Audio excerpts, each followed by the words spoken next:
Halo, selamat datang di Lab ID, tempat kita diskusi seputar branding, marketing, dan komunikasi. Kalau kita bikin branding dan bisnis, yang paling dijagain pasti jangan sampai bertolak belakang dan malah ngebunuh brand sendiri, ya kan? Nah, tapi fenomena kanibalisme bisa aja kejadian. Yang paling sering sih biasanya karena varian atau subkategori. Niatnya mau memperluas pasar, tapi ternyata konsumen yang biasa konsumsi varian A malah pindah ke varian B dari brand yang sama. Nah, tapi kali ini kita bakal bahas kanibal yang agak ironis, yaitu penggunaan maskot atau karakter. Karena biasanya maskot itu dibantu atau dipakai buat bantu ningkatin relevansi sama kedekatan dengan konsumen. Walaupun istilah maskot juga sering disebut sebagai karakter, karena kesannya kalau maskot terlalu kekanak-kanakan ya, tapi intinya sama. Dia adalah salah satu dari sekian banyak representatif brand. Atau jangan-jangan menurut kalian, malah maskot adalah brand itu sendiri ya?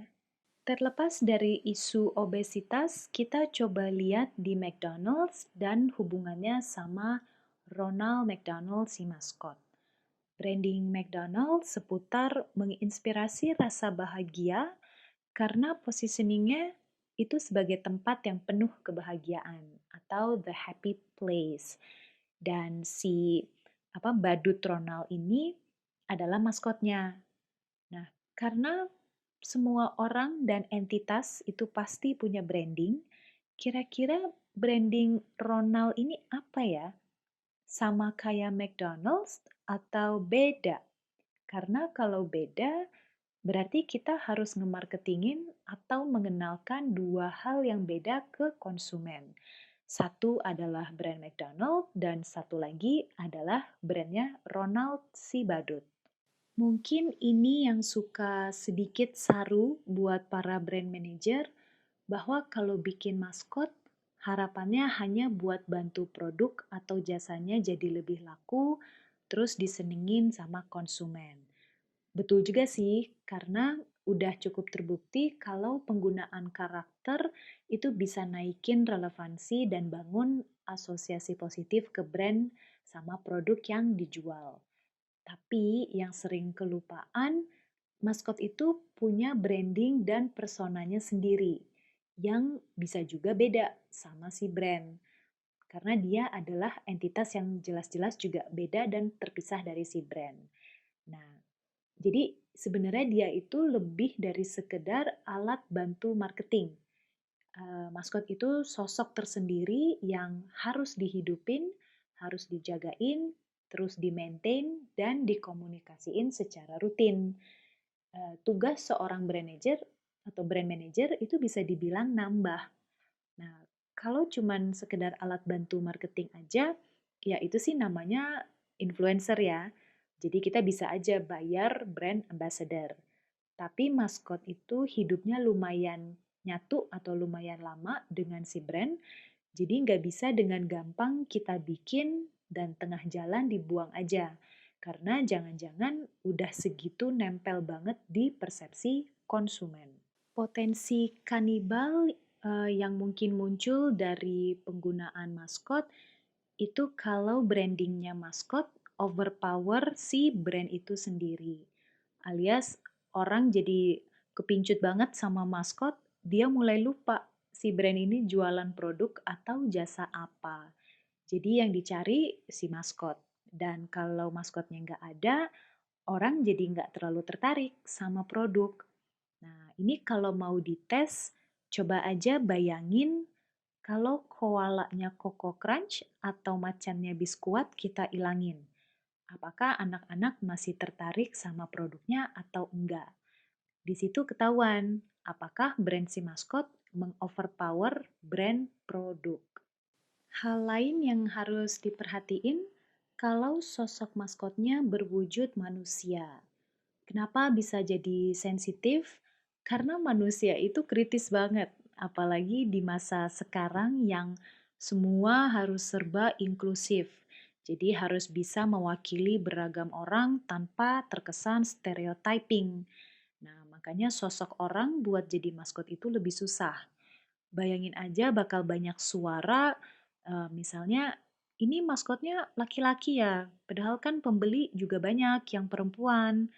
Nah, nanti kalau udah dibuatin maskotnya perempuan, ada lagi suara, kok nggak pakai hijab sih? Kan aurat harus ditutup." Gitu. Terus kalau udah pakai hijab, ada lagi suara, "Ini kesannya konvensional ya, aku kan modern dari ibu kota atau dari kota besar," gitu. Terus aja gitu kalau maskotnya berwujud manusia, karena konsumen akan selalu merasa itu adalah representasi dirinya, jadi ego dirinya yang akan muncul. Makanya mayoritas brand suka ngejauhin diri dari sosok manusia kalau urusan maskot biar teritorinya lebih netral. Kayak Optus, perusahaan telekomunikasi di Australia, mereka mutusin buat bikin makhluk random aja yang dibuat imut, terus ngegemesin. Jadi orang bukan, binatang juga bukan. Fictional character ya. Bentuknya bulat, agak berbulu kuning, terus ada kaki, tangan, sama mata. That's it. Kayaknya bisa segrup sama Minions ini.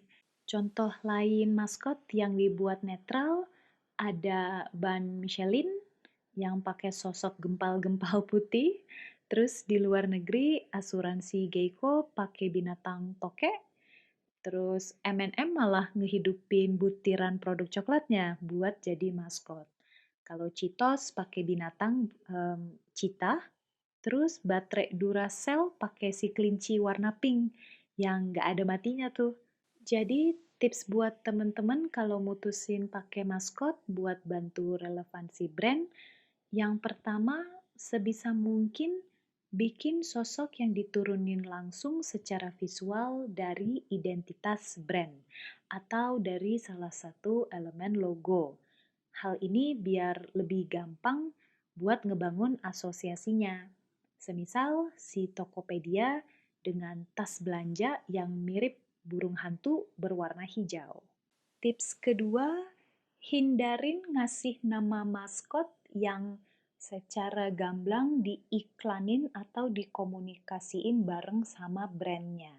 Karena begitu ada nama, maka dia benar-benar udah hidup jadi brand tersendiri. Itu juga sebabnya kenapa banyak maskot yang anonim. Jadi sengaja disembunyiin, nggak dikasih tahu, dan kalaupun dikasih tahu, itu lebih ke trivia aja, bukan yang dimasukin ke iklan secara besar-besaran. Karena harapannya maskot ini lebih bisa nempel sama nama brand untuk ngehidupin brand dari bisnis yang dijalanin. Kayak misal si maskot asuransi Geico yang di luar negeri itu, walau bentuknya toke dan nama brandnya Geico, orang nggak banyak yang tahu nama asli si maskot. Malah ngira namanya ya Geico buat semakin ngehidupin brand. Padahal kalau diusut secara manual, ternyata namanya Martin. Itu pun karena orang-orang pada kepo nanyain namanya Gecko atau bukan ya gitu. Ternyata diambil dari agensi iklan yang bikin sosok toke ini. Akhir kata, maskot bisa dipakai buat naikin likability, preferensi, dan kedekatan brand kita ke konsumen.